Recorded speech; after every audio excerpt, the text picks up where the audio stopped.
नमस्कार साथियों, जय मिनेश आदिवासी विश्वविद्यालय के सुंदरतम कैंपस में बैठे हैं और हमारे बीच में है श्री हेमराज जी मीणा, जो डिफेंस सर्विस में डायरेक्टर रहे हैं और अखिल भारतीय श्री मीणा सामाजिक एवं शैक्षणिक समिति में सक्रिय सदस्य के रूप में, पदाधिकारी के रूप में आपने विशेष रूप से काम किया है। सर, किस तरीके से एक शिक्षा की ताकत को महसूस करते हैं और आज जेमिनीस यूनिवर्सिटी कैंपस में जहाँ पर हम बैठे हैं वो एक शिक्षा की ही ताकत है, तो किस तरीके से जेमिनीस यूनिवर्सिटी अखिल भारतीय श्री मीणा सामाजिक शैक्षणिक समिति काम कर रही है? मैं शुरुआत वहीं से करूँगा। काला बादल जी का जो छात्रावास बना था उस टाइम उन्हीं का आशीर्वाद से उनका बहुत जो स्टार्टिंग किया था हमने कोटा में आने के बाद, तो बादल जी की आशीर्वाद से शुरू किया था मैंने। और बादल जी के कहने पे छात्रावास में 3 या 4 कमरे थे, उस टाइम बालक छात्रावास बना था। तो मेरे को बुलाया गया, एक तरह से आदेश दिया था। रामनारायण जी मीणा थे नापाड़ा में, तो उन्होंने कहा था 2-4 बच्चों को यहाँ लाओ, स्टार्ट करो इसको। शुरुआत नहीं तो कोई भी नहीं आ रहा था, तो मैंने शुरुआत किया। 71 के आसपास की बात है, जब हम हाई सेकेंडरी पढ़ते थे। तो उन्होंने कई चीज़ें जो उनके जो हमको जो बताते रहते थे अपने जीवन के बारे में, तो वो प्रेरणा स्रोत रहे, मतलब कुल मिला के। और मेरा जो जन्म जो वहाँ एक ग्रामीण क्षेत्र में जन्म था मेरा, सुल्तानपुर दिगो तहसील में बराना गांव में। तो हमारे गांव में तो स्कूल भी नहीं था। स्टार्टिंग स्कूल से 3 किलोमीटर 4 किलोमीटर पैदल जाते, 6 साल पैदल जाना, और ज़्यादातर पैदल। उसके बाद फिर प्राइमरी दूसरे गांव में किया, तो वहाँ भी पैदल गए। उसके बाद सेकंड हमने मिडिल क्लास शुरू किया मोरपा से, तो 7 किलोमीटर पैदल जाना, पैदल आते थे। कोई साधन नहीं था, बरसात में इतना पानी में भी हम लोग गए। तो वो शिक्षा का शुरुआत जो हुई थी, उसके बाद फिर बादल जी का जो प्रेरणा से हम लोग आगे चलते, भाई पढ़ाई करना है। और पढ़ाई करने के बाद आगे का तो भविष्य तो ना पर ही पढ़ाई करना, मतलब इतना था। घर वालों का भी ये था कि पढ़ाई करो, और हमको ये होना चाहिए कि आप पास हो क्या, बताओ भाई कितना परसेंटेज आए। ये था फादर का भी, क्योंकि परिवार में थोड़ा ठीक था, अच्छे परिवार में जन्म हुआ, तो मैं ज़्यादा फाइनेंशियल प्रॉब्लम नहीं हुई। उसके बाद फिर हमने कॉलेज किया। कॉलेज में मेरा अनुभव जो था, कॉलेज में जब हम लोग थोड़ा सक्रिय हुए, तो उसमें इलेक्शन में भी भाग लेना शुरू किया।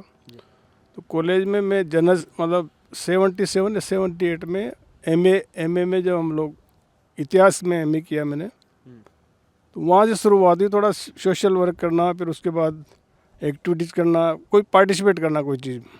तो मैं जनरल सेक्रेटरी बना इतिहास परिषद का कोटा कॉलेज में।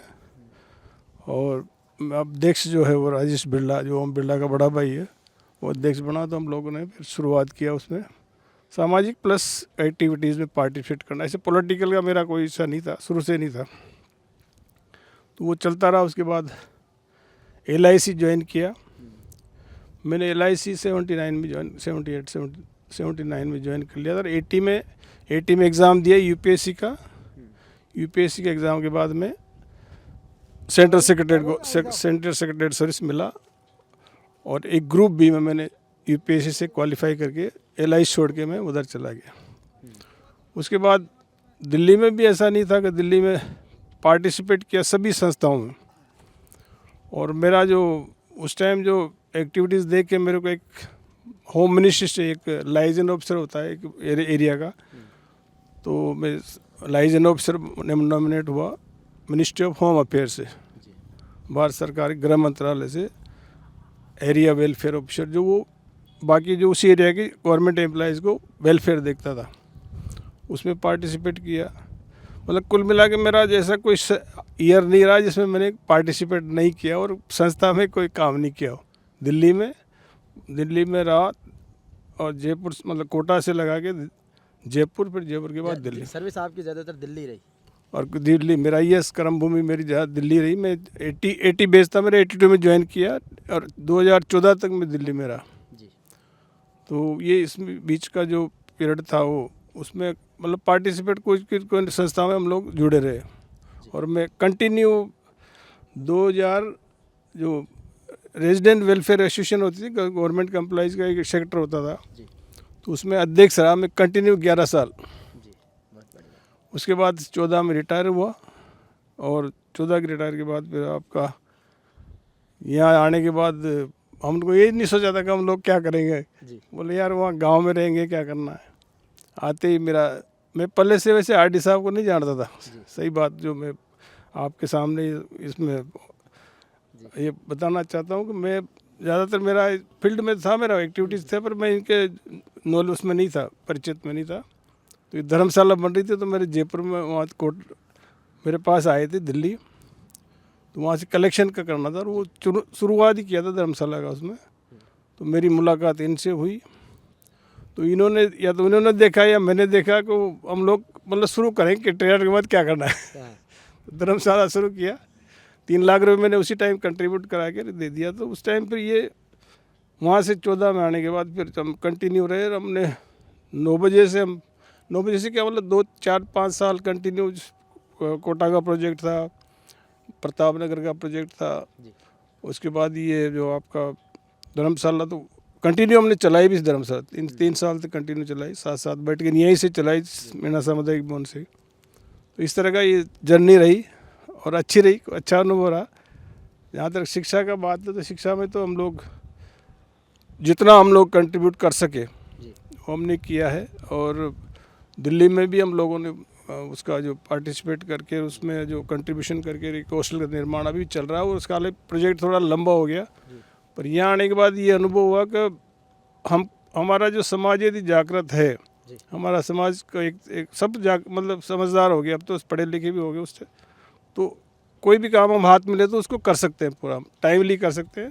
और टारगेट होता है ना, मैं डिफेंस में रहा हूँ, इसलिए हमको तो टारगेट दिया जाता है। मैं ऑपरेशन में भी काम किया मैंने, तो हमको तो टारगेट पकड़ना है कि वहाँ पहुँचना है, उसी टारगेट पर उसी टारगेट के अनुसार उसमें सबका सहयोग था। कोई मतलब इसमें अनुभव किसका था, पार्टिसिपेट किसका था, सपोर्ट किसका था, सबके समन्वय से आपने एक बड़ा विजन शुरू कर।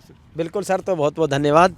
ये थे हेमराज जी, जिन्होंने कोटा के ग्रामीण इलाके से लेकर दिल्ली में डिफेंस सर्विस तक की शानदार यात्रा की, शानदार सर्विस की, उसके साथ ही सामाजिक सरोकारों से सदैव जुड़ते हुए आज जेमिनीज यूनिवर्सिटी में हम इस बात को करने के लिए मौजूद हैं। बहुत बहुत धन्यवाद सर।